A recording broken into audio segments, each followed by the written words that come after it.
বলছি pesticide.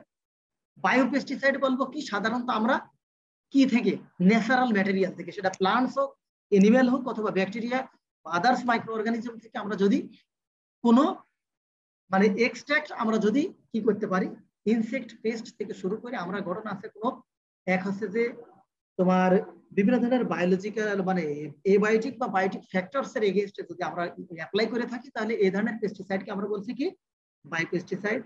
Biopesticide মূলত তোমার কয়েক ধরনের হতে পারে, তার মাঝে এক আছে দেখো মাইক্রোবিয়াল পেস্টিসাইড, অর্থাৎ এগুলো আমরা কি করি মাইক্রোস ব্যাকটেরিয়া ইস্ট থেকে আমরা মূলত ব্যাকটেরিয়া ফাঙ্গাস থেকে আমরা মূলত কি করি এগুলো পেয়ে থাকি।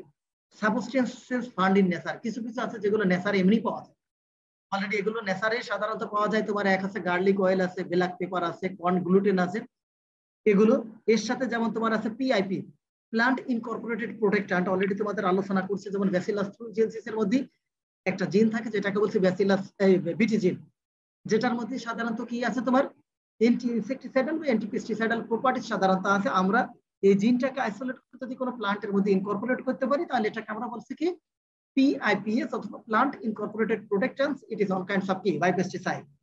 এরপরে যেটা আছে দেখবেন সেটা আছে আরএনএ পেস্টিসাইড। কিছু কিছু পেস্টিসাইড আছে যেগুলো বায়োপেস্টিসাইড এবং যেগুলো বলা হচ্ছে some of which are tropical and some of which are absorbed by crops. অনেক সময় ক্রপস সাধারণত ট্রপিক্যাল বা অনেক সময় অ্যাবজর্ব করে থাকে কিছু দ্বারা পেস্টিসাইড, এটাকে বলছে আরএনএ পেস্টিসাইড। এখন এই যে পেস্টিসাইড বায়োপেস্টিসাইড বলছে তার কিছু অ্যাডভান্টেজ আছে, তার মধ্যে বলা আছে কি লেস টক্সিক দেন কি কনভেনশনাল পেস্টিসাইড, সাথে যে জিনিসটা বলা আছে তোমার কি no harmful residues produced biodegradable, সাথে যে জিনিসটা বলা আছে যে ক্যান বি চিপার, ঠিক আছে, মোর ইফেক্টিভ, এ ধরনের মূলত কয়েকটা তোমার কি অ্যাডভান্টেজ আছে। এটা অনেক সময় আপনাদের শর্ট নোট আকারে থাকে অথবা অনেক সময় আপনাদের এটা হয়তো থাকলো defined by pesticide with their some important advantages, ঠিক আছে, যেভাবে থাকে আপনাদের যদি রিসেন্ট না পড়ে যায় পড়বেন। এরপরে লাস্ট আমরা একটা জিনিস দেখে শেষ করবো, সেটা হচ্ছে বায়োডিগ্রেডেবিলিটি টেস্টিং। আপনারা অনেক সময় বাজারে যাবেন, অনেক সময় দেখবেন যে অনেক সময় প্লাস্টিক ম্যাটেরিয়াল গুলো কেনার সময় অনেক সময় দেখবেন ওর গায়ে লেখা থাকে ফুড গ্রেড, মানে কি এটা বায়োলজিক্যাল সিস্টেমের জন্য হার্মফুল না। ফুড গ্রেড মানে আমরা নর্মাল যেমন খাবার খাই এই প্লাস্টিকটাও কি সিমিলারলি বায়োডিগ্রেডেবল এবং গঠন আছে, এটা হচ্ছে নট হার্মফুল, ঠিক আছে। আমরা কিছু কিছু বায়োলজিক্যাল টেস্ট আছে, ওই টেস্টের মাধ্যমে গঠন আছে যে ইন্টারন্যাশনাল স্ট্যান্ডার্ডাইজড অনেক টেস্ট আছে, ওর মাধ্যমে যদি আমরা কোনো ফুড বলো বিভিন্ন ধরনের তোমার এক হচ্ছে যে প্লাস্টিক বলো অন্যান্য কিছু ম্যাটেরিয়ালসকে গঠন আছে যদি আমরা ডিগ্রেডেবিলিটি টেস্ট করতে পারি, অর্থাৎ এই আইটেমটা ন্যাচারাল অর্থাৎ সে এনজাইম বলো মাইক্রো অর্গানিজম এটাকে কি পরিমাণ গঠন আছে ডিগ্রেড করতে পারে, আদৌ সে ডিগ্রেড হয় না হয় না, এই ধরনের টেস্টিংটাকে আমরা সাধারণত বলি বায়োডিগ্রেডেবিলিটি টেস্টিং। এই বায়োডিগ্রেডেবিলিটি টেস্টিংটা মূলত ওই জায়গায় লেখা আছে দেখবেন হাউ বায়োডিগ্রেডেবিলিটি টেস্টিং ওয়ার্কস, এটা কিভাবে করা হয়। তোমার এক হচ্ছে যে আমরা এক হচ্ছে বায়োলজিক্যাল প্রসেসের মাধ্যমে আমরা চাইলে মাইক্রো অর্গানিজম ইউজ করে আমরা এনজাইম ক্যাটালিস্ট ইউজ করতে পারি, নইলে গঠন আছে যে আমরা কিছু aerobic anaerobic micro organism use করতে পারি। আমরা বিভিন্ন ধরনের এনভায়রনমেন্টাল কন্ডিশনের মাধ্যমে সাধারণত আমরা কি করতে পারি বায়োডিগ্রেডেবিলিটি টেস্টিং সাধারণত করে থাকি। এরপরে যে জিনিসটা আছে দেখবেন বায়োডিগ্রেডেবিলিটি টেস্টিং এর গঠন আছে কিছু এক্সাম্পল, আপনাদের এই জায়গাটা তিনটা টেস্টের নাম দিয়ে আছে দেখবেন ISO 16925, তারপরে বলা আছে OECD 301, ASTM D5864, এগুলো একেবারে ইন্টারন্যাশনালি অ্যাপ্রুভড, একেবারে ইন্টারন্যাশনাল ISI বলা হয়, যেটা আপনারা নাম শুনেছেন কিনা ISI ইন্টারন্যাশনাল কি অর্গানাইজেশন ফর স্ট্যান্ডার্ডাইজেশন, এ ধরনের একটা প্রতিষ্ঠান আছে। এটা গ্লোবালি FDA বলো WHO থেকে অলরেডি এগুলো অ্যাপ্রুভড কিছু টেকনিক কিছু মেথড যার মাধ্যমে আমরা চাইলে কি করতে পারি বায়োডিগ্রেডেবিলিটি টেস্টিং করতে পারি। জাস্ট স্পেসিফিক্যালি নামটা তোমরা একটু দেখো, অনেক সময় পরীক্ষায় শর্ট নোট আকারে বলে থাকে বায়োডিগ্রেডেবিলিটি টেস্টিং, নইলে বায়োডিগ্রেডেবিলিটি টেস্টিংটা কি বায়োডিগ্রেডেবিলিটি টেস্টিং কিভাবে কাজ করে, অথবা দেওয়া হলো যে তুমি 2টা বা 3টা বায়োডিগ্রেডেবিলিটি টেস্টিং এর নাম লেখো, এই জায়গায় দেখো 3টা টেস্টিং এর নাম আছে, 3টা টেস্টের নাম আছে। এরপরে আমরা আরেকটা সহজ জিনিস দেখি আমরা শেষ করবো, আজ আর পড়বো না, বায়োপ্লাস্টিক বা বায়োডিগ্রেডেবল প্লাস্টিক।